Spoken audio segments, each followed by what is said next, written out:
Hey, welcome back to Matt's Garage DIY. Today we're going to take a second look at the M6 Takedown by TPS Arms. If you missed part one, click on the link above. I did an unboxing, talked about all the features, but today it's just going to be about handling and shooting.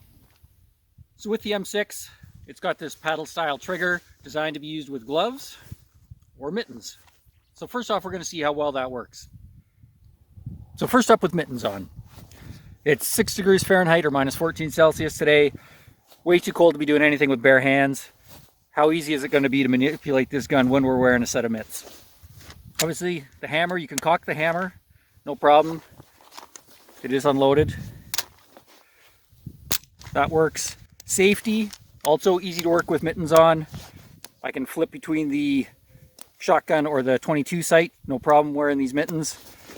Opening the storage compartment,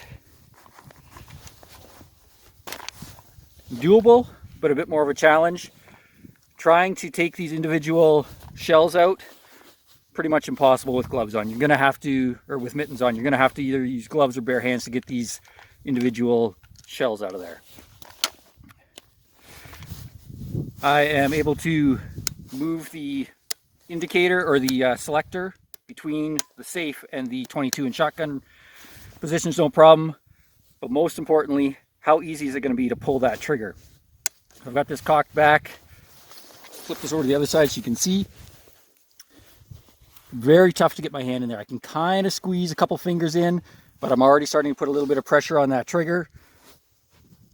Is doable, but again, you are just really kind of getting the tips of your fingers in there, and then you can fire that. So doable, not ideal if it's already loaded and you've got it in the safe position, hammer cocked back. You would be able to take a shot, but still with the guard in place, that is pretty tight. I don't have, the biggest hands in the world, and that's still tough to get my fingers in there to squeeze that trigger. So keep that in mind. Now, if I switch to gloves, obviously way more dexterity, easy to work that safety, easy to cock the hammer, work the selector, open up the storage compartment. Again, gloves aren't ideal for handling shells, but I can get them out. So I would be able to load and reload this with gloves on.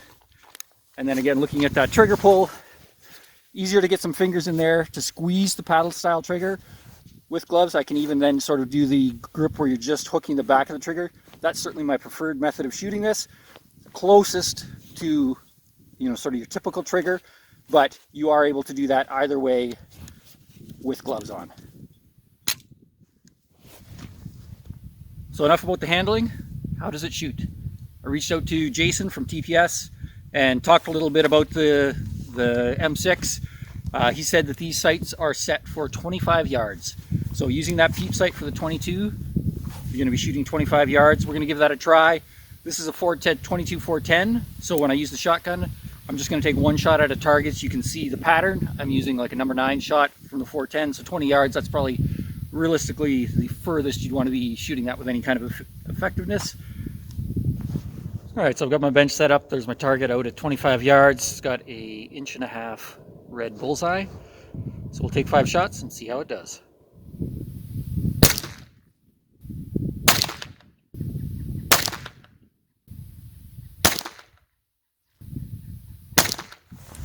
Alright, so here's the first group of shots.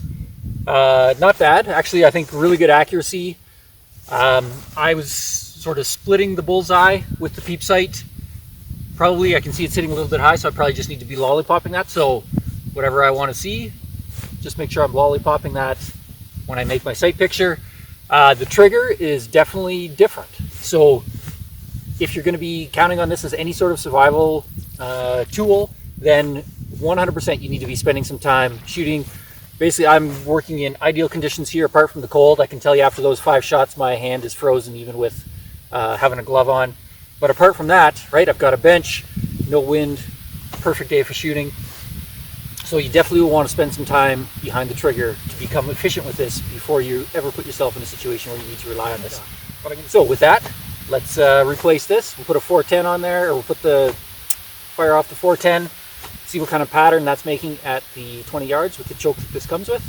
And then, depending on how that goes, maybe I'll even try to hit one in the air.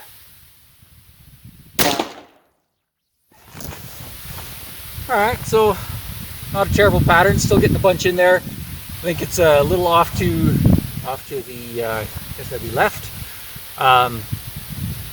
That's probably more to do with my trigger pull. That is a very stiff trigger. Like I mentioned earlier, you will definitely want to spend a bit of time shooting with this.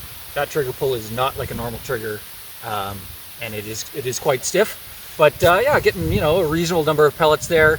I would certainly say 20 yards is probably the maximum effective range for 410. So all right, let's see if I can hit a clay trap in the air now. All right, ready and go. All right, we're back inside. I can feel my fingers again. So some final thoughts on the M6 by TPS. Really great little gun. I think from what I can see of the construction, what I can see about the handling and using it, definitely has a purpose. Is this my everyday gun? No, absolutely not. But is it going to work for the purpose it's designed as, either that survival gun or something you can take down and put in the backpack if you're out hiking? 100%, this will do the trick. I think this would be a great gun for an afternoon of plinking or getting some small game. But as you saw when I was shooting, kind of doing the accuracy with the 22, elevation-wise, all those shots were kind of hitting in line, but all of them were creeping to the right. That is on me. That is 100% needing to spend more time on this trigger. This was the second time that I've shot the gun ever. So again, I need to practice as much as I'm recommending to you. If you get out there, spend time behind that trigger, getting comfortable with that, and then I don't think you'll be disappointed with this. Anyways, I hope you enjoyed the video. As always, stay tuned for my next one. Click that like and subscribe. We'll see you later.